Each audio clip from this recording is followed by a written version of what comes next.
Hello students, कैसे हैं आप लोग। आपके इस YouTube channel maths and physics with Sanjeet sir में आपका स्वागत है। जैसा कि मैंने जैसा कि मैं इस चैप्टर में इस 11th क्लास चैप्टर में unit measurement and error analysis chapter पढ़ा रहा हूँ।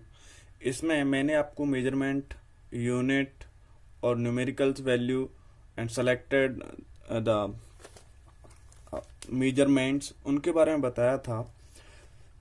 तो उसी सीरीज को आगे बढ़ाते हुए मैं और आगे बढ़ता हूँ, जिसमें जिसमें मैंने बताया था कि जो भौतिक राशियां होती हैं कि जो भौतिक राशियां होती हैं भौतिक राशियां भौतिक राशियां बराबर होती हैं। किसके बराबर होती हैं? दो चीजें बताई थी, एक तो आंकिक मान और क्या बताया था, उसकी यूनिट। तो क्या होता है, भौतिक राशियां आंकिक मान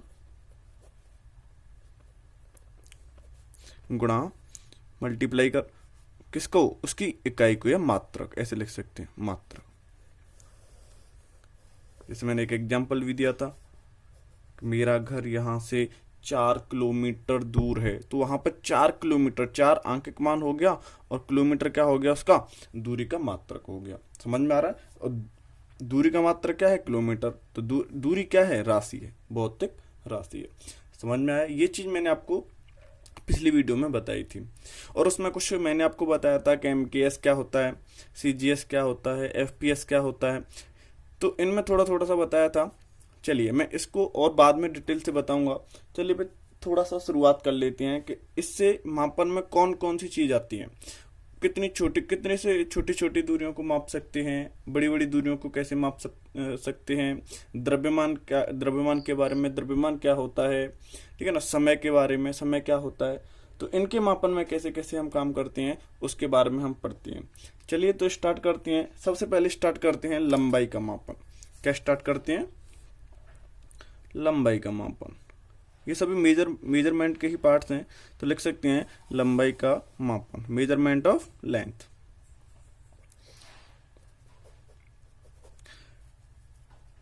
इसमें इसमें क्या होता है, मैं थोड़ा सा इसके बारे में डिटेल्स के बारे में बताता हूं। इसमें होता क्या है, इसमें जो हमारे पास ऐसे सेंटीमीटर्स होता है, मीटर्स होता है, इनके लिए हमारे पास कुछ मानक्स हैं। उनके वर्नियर कैलिपर्स की सहायता से छोटी छोटी दूरियों को माप सकते हैं। फुट है, इंचेज हैं, बहुत सारे हैं। लेकिन जो अत्यंत छोटी दूरियां जो कोटि के रूप में लिखी जाती हैं, अत्यंत छोटी दूरियां जो कोटि के रूप में लिखी जाती हैं, उनको हम वर्नियर कैलिपर्स की सहायता से नहीं माप सकते, पेच मापी के द्वारा उनको नहीं उपयोग में ला सकते। समझ में आ रहा है ना? तो उसके लिए हमें क्या करना होता है, उसके लिए हमें छोटी छोटी सूक्ष्मदर्शियों का उपयोग करना होता है। जो सूक्ष्मदर्शियां होती हैं उनमें से मापन के लिए सबसे पहले जो हमने एक सूक्ष्मदर्शी का यूज किया था, जिसे हम बोलते हैं प्रकाशिक सूक्ष्मदर्शी। कौन सी सूक्ष्मदर्शी? प्रकाशिक सूक्ष्मदर्शी, ऑप्टिकल माइक्रोस्कोप सूक्ष्मदर्शी, इसका उपयोग किया था। तो इसमें क्या हुआ था, ये भी अत्यंत छोटी दूरियां, तो ये छोटी दूरियों को माप सकता है। माप कैसे सकता है? अब देखो, जहां तक हमें प्रकाश दिखेगा उस कण का पार्टिकल उतना ही तो दिखेगा हमें। भाई जो प्रकाश दिखता है उस कण का पार्टिकल उतना ही तो दिखता है। तो देखिए, तो हमें प्रकाशिक सूक्ष्मदर्शी से ये मिला कि जितना हमें प्रकाश दिखता है उतना ही हम उसके अणु को देख सकते हैं। ठीक है ना? तो अब प्रकाश कितना दिखता है वो आपको पता होगा। देखते हैं प्रकाश जो दिखता है हमें वो कितने से दिखता है, 4000 एंगस्ट्रॉम से लेकर के 7800 एंगस्ट्रॉम तक। कितने तक? 4000 एंगस्ट्रॉम से लेकर के 7800 एंगस्ट्रॉम तक दिखता है। अब इससे नीचे आ जाएं, इससे ऊपर चले जाएं, कुछ पार्टिकल्स ऐसे भी हैं, ठीक है ना, तो वो तो हमें दिखेंगे ही नहीं। तो ये इसकी सीमा यहां तक समाप्त हो जाती है। इसकी जो प्रकाशिक सूक्ष्मदर्शी की सीमा है वो यहां से आगे फैल हो जाती है, और यहां से आगे वो जो कम दूरियां होती हैं उनको नहीं दिखा पाती। ठीक है ना? तो इसके लिए फिर आगे से क्या हुआ, तो आगे हमने इसमें क्या किया कि हमने इसमें इलेक्ट्रॉन पुंज के स्थान पर, पहले हम इलेक्ट्रॉन पुंज का यूज करते थे, इलेक्ट्रॉन सूक्ष्मदर्शी का यूज करते थे। तो इलेक्ट्रॉन सूक्ष्मदर्शी में हमने क्या किया, जो प्रकाश पुंज के स्थान पर इसमें पहले भेजते थे हम प्रकाश पुंज, क्या करते थे, प्रकाश पुंज। लेकिन प्रकाश पुंज तो इतना ही दिखा पाता था, लेकिन प्रकाश पुंज से फिर हमने क्या किया, इलेक्ट्रॉन सूक्ष्मदर्शी में हमने इसमें क्या किया, इलेक्ट्रॉन पुंज छोड़े। कौन से, इलेक्ट्रॉन पुंज, इलेक्ट्रॉन पुंज। अब इलेक्ट्रॉन पुंज छोड़े तो इसमें क्या हुआ कि हमें 10⁻⁻10 मीटर की जो कोट के अणु होते हैं, उनकी जो त्रिज्या होती हैं, व्यास डायमीटर होता है, उन पार्टिकल्स का पता लगाना आसान हो गया। समझ में आ रहा है ना? ठीक है। दूसरा प्रकाश पुंज। प्रकाश पुंज में कितना होता था, 10⁻⁻6 मीटर की कोट का, इतने होते थे। चलिए, ये तो था आपका लंबाई के मापन में कुछ थ्योरेटिकल पार्ट्स। अब मैं आपको बताता हूं कि रेडियस कैसे निकालते हैं हम लोग, कैसे रेडियस पे काम करते हैं। तो चलिए, तो अगला पॉइंट है इसमें, जैसे एवोगाद्रो परिकल्पना का उपयोग करते हुए, है ना, एवोगाड्रो पढ़ा सुना होगा आपने, मैं यहां पे लिख देता हूं।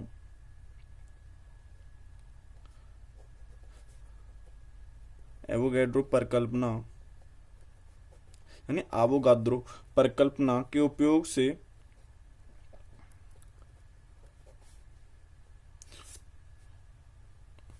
हम परमाणु की त्रिज्या का आकलन करेंगे, ठीक है ना, परमाणु की त्रिज्या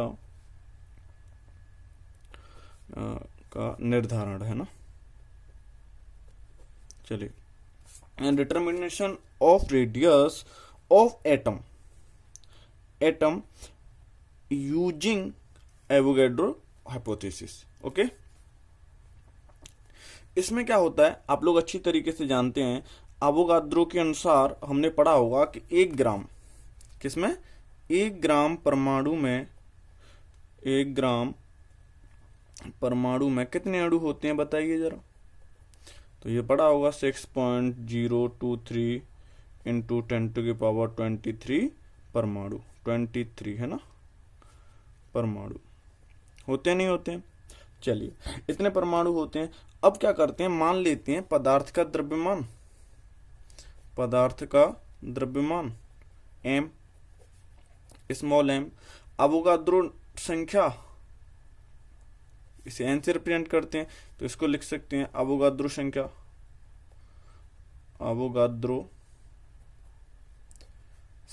एवोगाड्रो नंबर को n से रिप्रेजेंट करते हैं, दिखाई दे रहा है ना, n से रिप्रेजेंट करते हैं।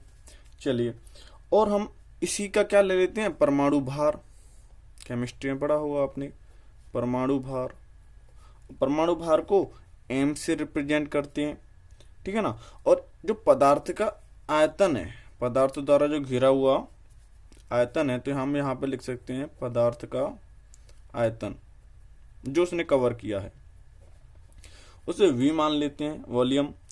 और परमाणु की त्रिज्या क्या कर लेते हैं, परमाणु की त्रिज्या स्मॉल r मान लेते हैं, ठीक है ना, ये है। अब हम इसमें क्या करते हैं, सबसे पहले हम देखते हैं तो 1 ग्राम में निकालते हैं। पहले किस में निकालते हैं, 1 ग्राम में। तो 1 ग्राम, यहां से 1 ग्राम परमाणु, 1 ग्राम पदार्थ में, 1 ग्राम पदार्थ में परमाणुओं की संख्या कितनी है, परमाणुओं की संख्या कितनी होती है, आप एवोगाड्रो नंबर बट्टे उसका क्या, परमाणु भार, पढ़ा होगा ना, एवोगाड्रो नंबर और उसका परमाणु भार। तो n/m हो जाएगा। लेकिन हमें 1 ग्राम के ना, हमारे पास द्रव्यमान कितना है, m, तो m ग्राम में कितना हो जाएगा, m ग्राम पदार्थ में कितना हो जाएगा परमाणुओं की संख्या बताइए। m का मल्टीप्लाई हो जाएगा, इसके साथ क्या हो जाएगा, n/, ये कैपिटल M है ना, ये स्मॉल m है, ठीक है ना। अगर हम एक परमाणु द्वारा घेरा हुआ आयतन निकालते हैं तो बताओ वो कितना होगा।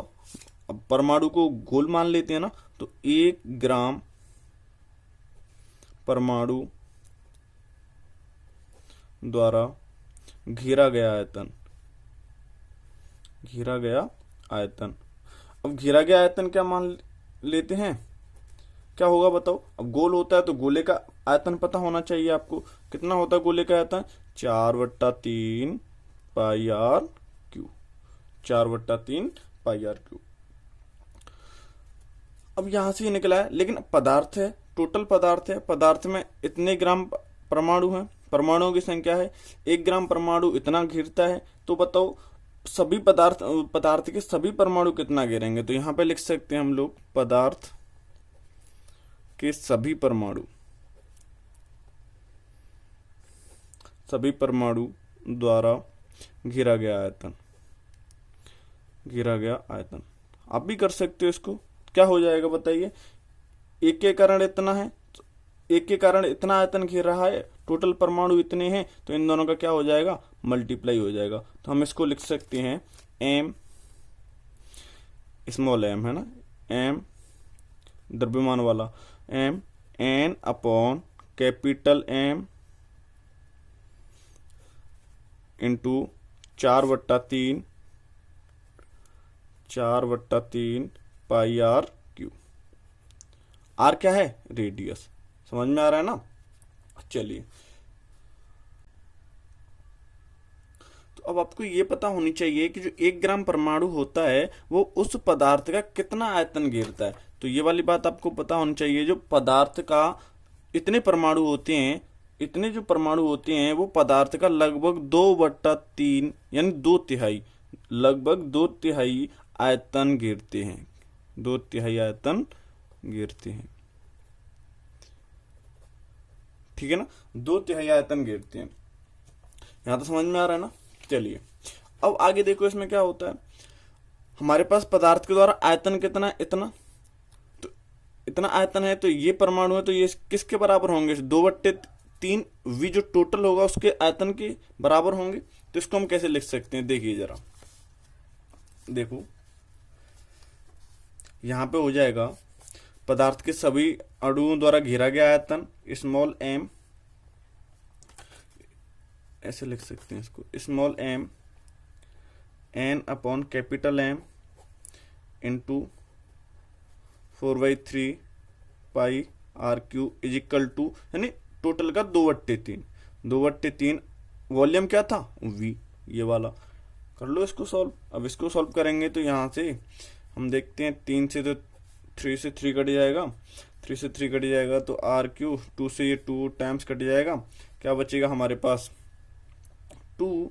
Are Q is equal to, हम लिख सकते हैं r Q is equal to V, M उधर पहुंच जाएगा, वी कैपिटल M अपॉन 2 बचेगा, पाई कैपिटल N और स्मॉल m, ये बचेगा।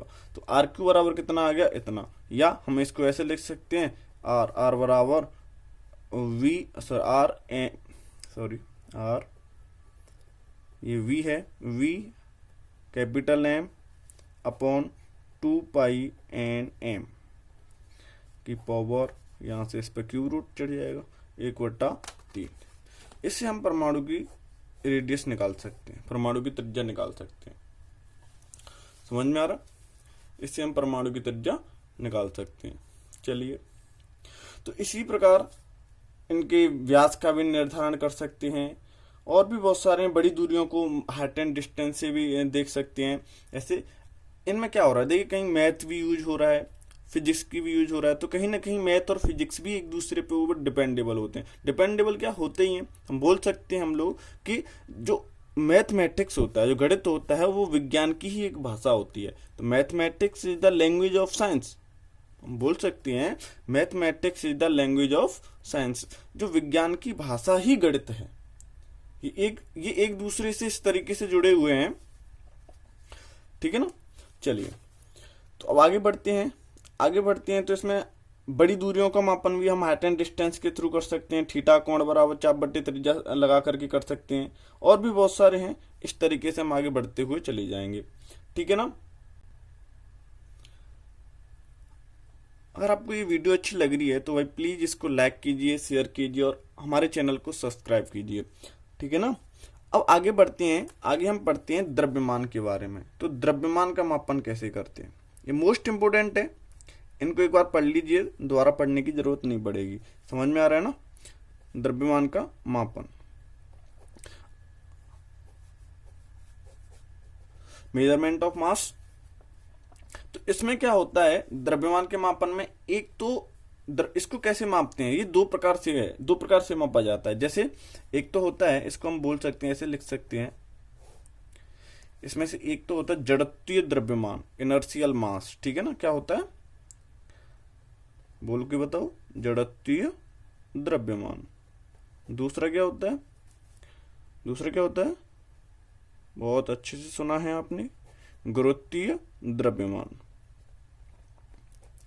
गुरुत्वीय द्रव्यमान, ग्रेविटेशनल मास, ठीक है ना? यहां पे लिख सकते हो, इंग्लिश भी लिख सकते हो, चलिए मैं लिख देता हूं।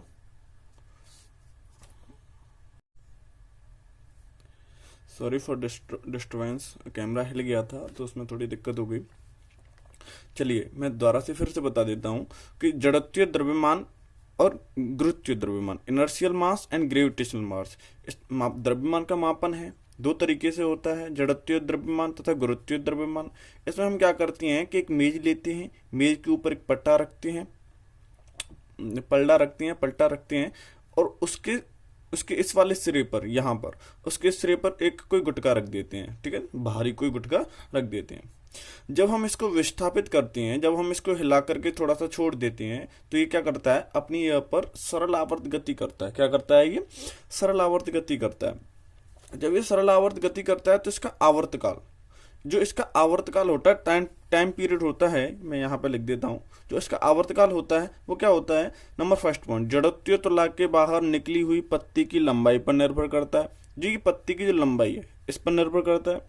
दूसरी बात, इसके यंग हम ये देखना होता है कि इसका जो इलास्टिसिटी कैसी है, इसकी प्रत्यस्थता कैसी है।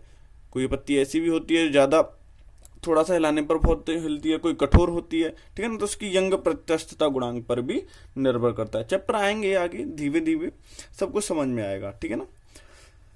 तीसरी बात क्या कहते हैं, तीसरी बात ये कहता है कि जो पत्ती पर जो ये द्रव्यमान, जो गुटका रखा है ना, ये वाला गुटका, जो क्यूब वाला ये गुटका रखा हुआ है, इस पर निर्भर करता है। तो हम लिख सकते हैं यहाँ पर पत्ती,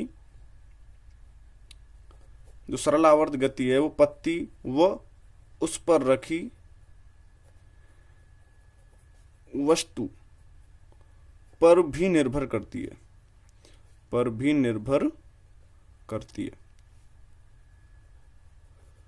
तो कंक्लूजन रूप में हम ऐसे लिख सकते हैं कि जो इसका टाइम पीरियड है, जो ऊपर नीचे होता है, जो है ना, इसका जो टाइम पीरियड है t बराबर 2 पाई रूट में m अपॉन k होता है, रूट में m अपॉन के। जो यहां पर m है वो पत्ती प्लस उस पर रखी वस्तु का द्रव्यमान है। समझ में आ रहा है? तो यहां से देखते हैं हम लोग, यहां से देखते हैं तो हमारा जो आवर्तकाल है वो क्या हो जाता है, प्रोपोर्शनल होता है रूट m के, या ऐसे लिख सकते हैं टी स्क्वायर प्रोपोर्शनल उसके द्रव्यमान के। अब द्रव्यमान में कौन सा, पत्ती का द्रव्यमान और उस पर रखी वस्तु का द्रव्यमान, दोनों का द्रव्यमान मिक्स है। तो हम लिख सकते हैं या मान सकते हैं, माना ऐसे कर सकते हैं, माना पलड़े का द्रव्यमान या पट्टे का द्रव्यमान क्या मान ले, एम सपेक्स में पी, पलड़ा है ना, एम पी मान लेते हैं। तो यहां पे क्या हो जाएगा,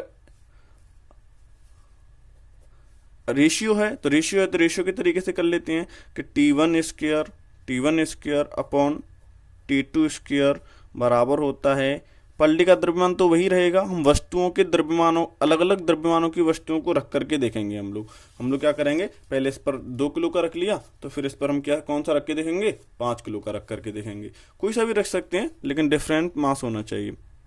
तो ये क्या हो जाएगा, MP प्लस M1। दूसरा, पट्टे को तो चेंज नहीं करेंगे ना हम, पट्टा चेंज हो जाएगा तो यंग प्रत्यस्थ गुणांक चेंज हो जाएगा उसका, ठीक है ना? तो ये क्या हो जाएगा, MP पट्टे का द्रव्यमान प्लस दूसरा कोई द्रव्यमान रख लेते हैं, ठीक है ना? तो यहां से हम लोग ज्ञात कर सकते हैं, यहां से हम एक का द्रव्यमान ज्ञात होगा तो हम दूसरे के द्रव्यमान को ज्ञात कर सकते हैं। तो इस प्रकार से हम जड़त्वीय द्रव्यमान को ज्ञात कर सकते हैं। समझ में आ रहा है, और उनके आवर्तकाल में रिलेशन निकाल सकते हैं। तो आगे पढ़ते हैं। चलिए नेक्स्ट है आपका जिसे हम बोलते हैं गुरुत्वीय द्रव्यमान। क्या है? गुरुत्वीय द्रव्यमान। अब इस गुरुत्वीय द्रव्यमान में क्या होता है? ग्रेविटेशनल मास में क्या होता है देखते हैं। इसमें क्या होता है, तो गुरुत्वीय द्रव्यमान है हमारा, वो क्या होता है, उसके भार, किसी वस्तु का भार है वो द्रव्यमान के अनुपाती होता है। ऐसे बोल सकते हैं हम, किसी वस्तु का भार है वो किसके, द्रव्यमान के अनुक्रमानुपाती होता है, अनुक्रमानुपाती होता है। अगर भार को W1 अपॉन W2 ऐसे लिखते हैं, दूसरे का भार, क्या हो जाएगा, वो बराबर हो जाएगा, इन दोनों का रेशियो, इन दोनों का अनुपात इस तरीके से बराबर हो जाएगा। क्यों? क्योंकि भार द्रव्यमान के अनुक्रमानुपाती है। इसी प्रकार हम देखते हैं, तो अगर हम गुरुत्वीय द्रव्यमान निकालना होगा तो हम क्या करेंगे, दो स्प्रिंग लेंगे ऐसी, यहाँ पर हम एक वेट लटका देते हैं, और एक ये ले लेते हैं, एक दूसरी स्प्रिंग ले लेते हैं, यहाँ पर हम क्या करते हैं, एक दूसरा वेट लटका देते हैं, इसको M1 रख देते हैं, इसको क्या कर देते हैं, M2 कर देते हैं। ठीक है ना। अब यहाँ पर ये स्प्रिंग है, जिसका द्रव्यमान कम होगा वो वाली स्प्रिंग कम खींचेगी, जिसका द्रव्यमान ज्यादा होगा वो वाली स्प्रिंग ज्यादा खींचेगी। लेकिन इन दोनों का जो प्रत्यास्थता गुणांक है वो क्या है, नियत है, यानी एक ही है। ध्यान रखना है इसका, इन दोनों का जो प्रत्यास्थता गुणांक है वो क्या है, कांस्टेंट है, एक ही है, यानी एक ही पदार्थ की दोनों स्प्रिंग हैं। तो यहां से इसको इक्वेशन नंबर फर्स्ट कर लीजिए, यहां से इसको करें तो क्या होगा, जो द्रव्यमान है वो अनुक्रमानुपाती हो रहा है, द्रव्यमान है वो अनुक्रमानुपाती हो रहा है। किसके अनुक्रमानुपाती होता है, जो खिंचाव है। अब खिंचाव को क्या मान लेते हैं हम लोग, x, क्या मान लेते हैं, x मान लेते हैं। तो यहां से मिलेगा हमें M1 अपॉन M2 बराबर x1 अपॉन x2। ठीक है ना। तो इसमें रख सकते हैं, तो यहां से हमें क्या मिला, M1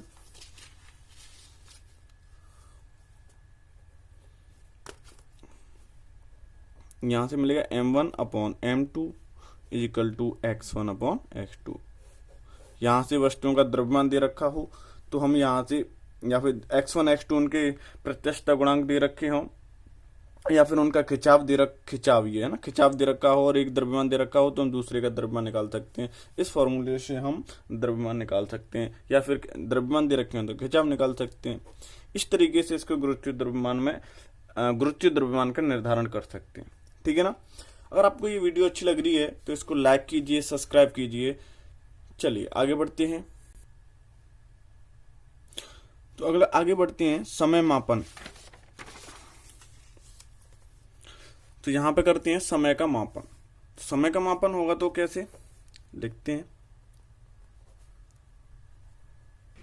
दोस्तों, अगर वीडियो अच्छी लगे तो वीडियो को लाइक, शेयर एंड सब्सक्राइब जरूर कीजिए। तो अब जानते हैं समय का मापन किसके थ्रू किया जाता है, घड़ी की। तो समय का मापन के लिए हमें घड़ी का उपयोग करना होता है। तो समय के मापन के लिए किसका उपयोग करना होता है, लिख लेना आप, घड़ी का उपयोग किया जाता है। अब घड़ी क्या है, तो लिख सकते हैं वह घटना, क्या लिख लोगे आप लोग, इसमें लिख लेना समय के मापन में, वह घटना जो नियमित अंतराल, किसके, जो नियमित अंतराल के बाद स्वयं को दोहराती है। वह घटना जो नियमित अंतराल के बाद स्वयं को दोहराती है, घड़ी का कार्य करती है। चाहे वो कुछ भी हो, एक नियमित अंतराल के बाद स्वयं को दोहराएगी, वो घड़ी का कार्य करती है। जैसे हम बात करते हैं तो पृथ्वी का घूर्णन, सूर्य के परतव, पृथ्वी का परिक्रमण, ठीक है ना, स्वस्थ मनुष्य के दिल की धड़कन, सरल लोलक के दोलन, ये सभी क्या हैं, ये एक निश्चित समय के बाद क्या करते हैं, अपने आप को दोहराते हैं। समझ में आ रहा है ना।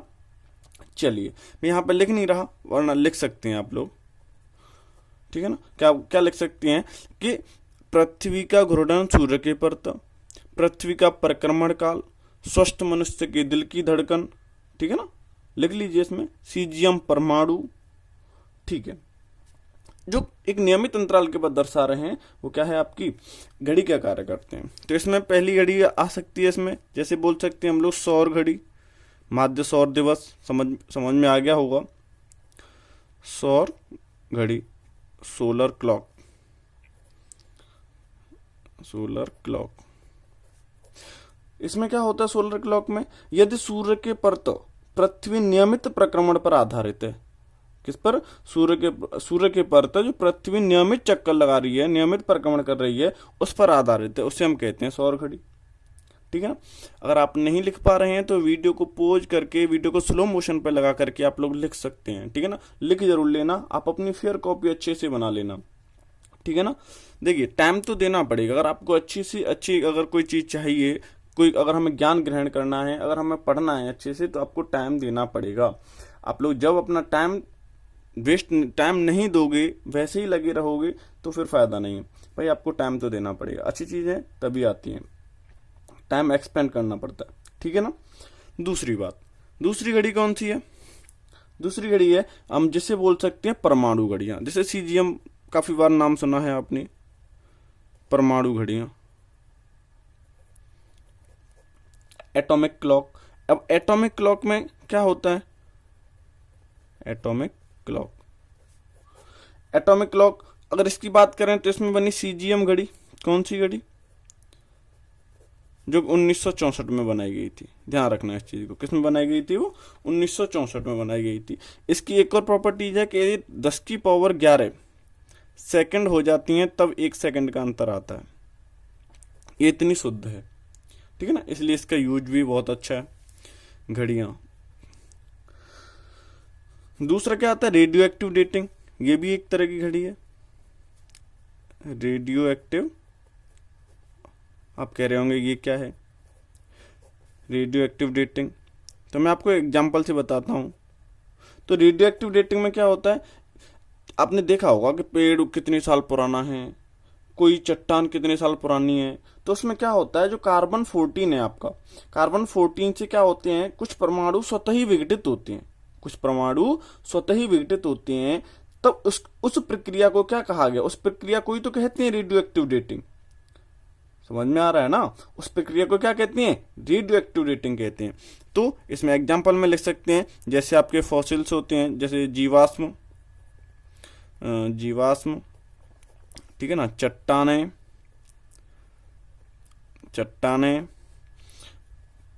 और भी हैं बहुत सारे। ठीक है, पृथ्वी, इन सभी की आयु का पता लगाया जाता है, पेड़ पौधे, ठीक है ना, इनकी आयु का पता लगाया जाता है। ठीक है ना। चलिए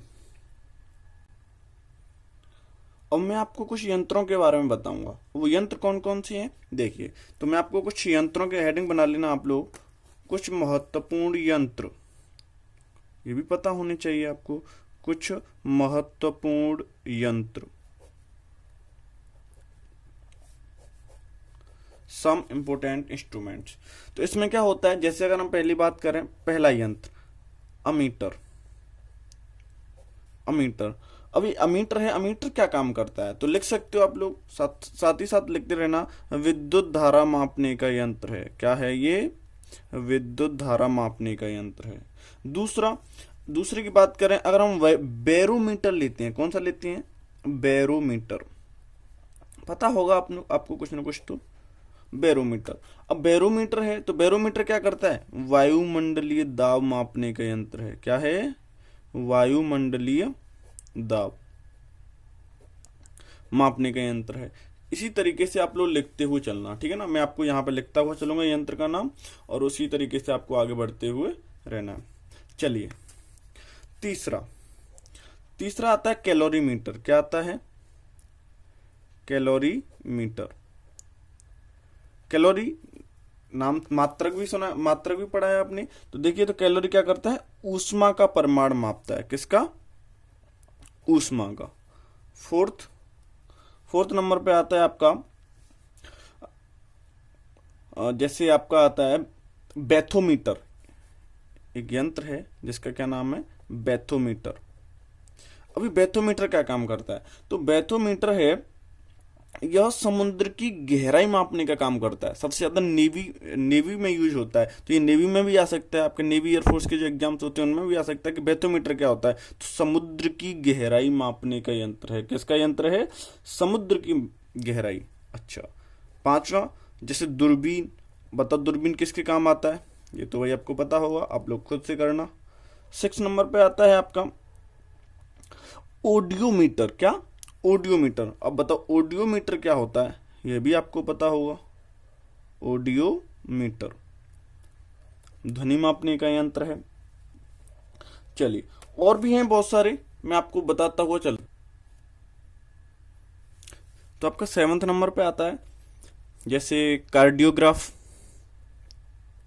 कार्डियोलॉजिस्ट ही समझ में आ रहा होगा, कार्डियोग्राफ। अभी कार्डियोग्राफ क्या होता है भाई?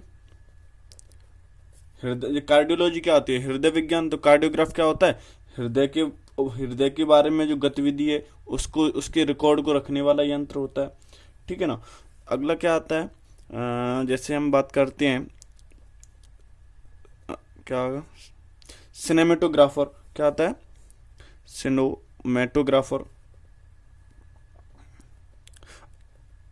अभी ग्राफर से ही समझ में आ रहा होगा, ये पीछे ग्राफर है, ठीक है ना। ग्राफर से समझ में आ रहा होगा जैसे फोटोग्राफी होती है, तो ये भी क्या करता है, पर्दे पर चलचित्र होती हैं, जो पर्दे पर चित्र चलते हैं लगातार उनको देखने का प्रयुक्त करता है, सिनेमेटोग्राफर होता है। ठीक है ना। जैसे सैटेलाइट्स में सबसे ज्यादा यूज होता है ये, क्योंकि चलता रहता है वो और सबसे ज्यादा फोटो कैच करता रहता है। ठीक है ना। अच्छा 9वां नंबर है, इसको वो इससे रिलेटेड एक और होता है जिसे हम बोलते हैं कलरीमीटर। नाम से ही पता चल रहा है, कलरीमीटर मतलब कलर के बारे में अध्ययन करता है। किसके बारे में? रंगों की तीक्ष्णता के बारे में बताता है। ठीक है ना। चलिए आगे है आपका क्रोनोमीटर। क्या है? क्रोनोमीटर। अभी क्रोनोमीटर किसका काम करता है? क्रोनोमीटर आपको सही समय मापने का यंत्र है। क्या है ये? सही समय मापता है ये। ठीक है ना। इसी के रिलेटेड है आपका 11th नंबर पे कर सकते हैं साइक्लोमीटर।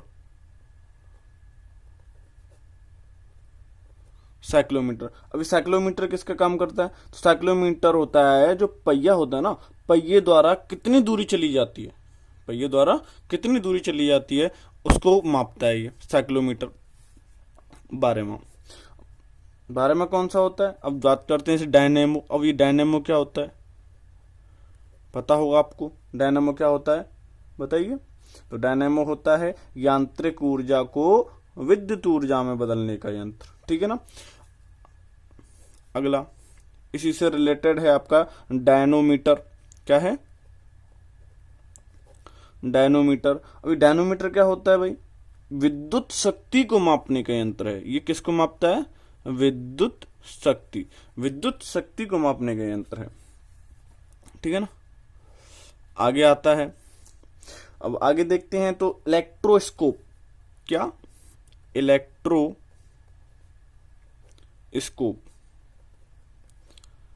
स्कोप।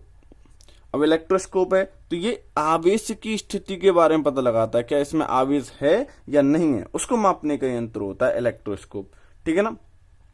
अगला आता है आपका हाइड्रोमीटर। क्या आता है? हाइड्रोमीटर। ये हाइड्रोमीटर है। ये हाइड्रोमीटर क्या करता है? पानी के आपेक्षिक घनत्व को बताता है। सॉरी गलत है ये। हाइड्रोफोन होता है एक, इसको लिख लेते हैं पहले। हाइड्रोफोन। अब हाइड्रोफोन होता है वो पानी के तल के अंदर ध्वनि के मापने का यंत्र होता है। ठीक है ना। पानी के तली के अंदर किसको मापता है? ध्वनि को। और जो हाइड्रोमीटर होता है वो द्रवों के आपेक्षिक घनत्व को मापता है। किसको मापता है? आपेक्षिक घनत्व को। एक बार फिर से देख लेना, हाइड्रोमीटर आपेक्षिक घनत्व को और हाइड्रोफोन पानी के अंदर ध्वनि को बताता है, ध्वनि मापने का यंत्र होता है। समझ में आ रहा है ना। ठीक है। अब इसी से रिलेटेड एक और है जिसे हम बोलते हैं इलेक्ट्रोमीटर। अब इलेक्ट्रोमीटर में क्या होता है भाई? यहां पे लिख सकते हैं ये इलेक्ट्रोमीटर। नाम से ही पता चल रहा है, इलेक्ट्रो यानी इलेक्ट्रॉन्स के बारे में कुछ, यानी आवेश के बारे में बता रहा होगा कुछ ना कुछ। तो इलेक्ट्रोमीटर्स हो गया क्या?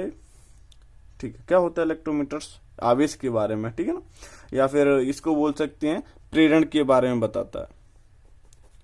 ठीक है ना। चलिए आगे चलते हैं। तो आगे एक और यंत्र है जिसे हम बोलते हैं रेन गेज। क्या है वो? Rain gauge. अभी रेन गेज क्या होता है? रेन माने वर्षा, तो क्या है, वर्षा की मात्रा को के बारे में बताता है, ठीक है ना। आगे एक और लिख से दिखते हैं यहाँ पे, सुना होगा रडार। रडार क्या होता है? वायुयान के बारे में बताता है, वायुयान की गति के बारे में, वायुयान की दिशा के बारे में बताता है, ठीक है ना। इसी प्रकार से बहुत ही पता हो आपको ये टेलीविजन। बताओ क्या करता है ये टेलीविजन? बताओ। तरंगों के माध्यम से प्रसारित होने वाले चलचित्रों के बारे में बताता है। समझ में आ रहा है ना? हाँ, ठीक है ना। इसी प्रकार से मैंने आपको जो इम्पोर्टेंट्स हैं वो सारे के सारे कराए हैं यहाँ पे। जैसे आपका बहुत सारे हैं, टेली प्रिंटर होते हैं। टेली प्रिंटर मतलब दूर से टेलीग्राफ संदेशों को स्वयं ग्रहण करने का जो यंत्र होता है, ठीक है ना। टेलीस्कोप क्या होता है भाई? दूर की चीजों को दिखाने वाला यंत्र होता है, ठीक है ना। ये सारे के सारे हैं। तो मैंने इम्पोर्टेंट्स हैं वो सारे के सारे करा दिए हैं। विभव मापी, विभव को मापने का यंत्र होता है, ठीक है ना। वर्षा मापी यह युक्ति है जो कि उसके वर्षा की डेंसिटी को मापती है कि कितनी तेज बारिश हुई है या कैसे हो रही है, ठीक है ना।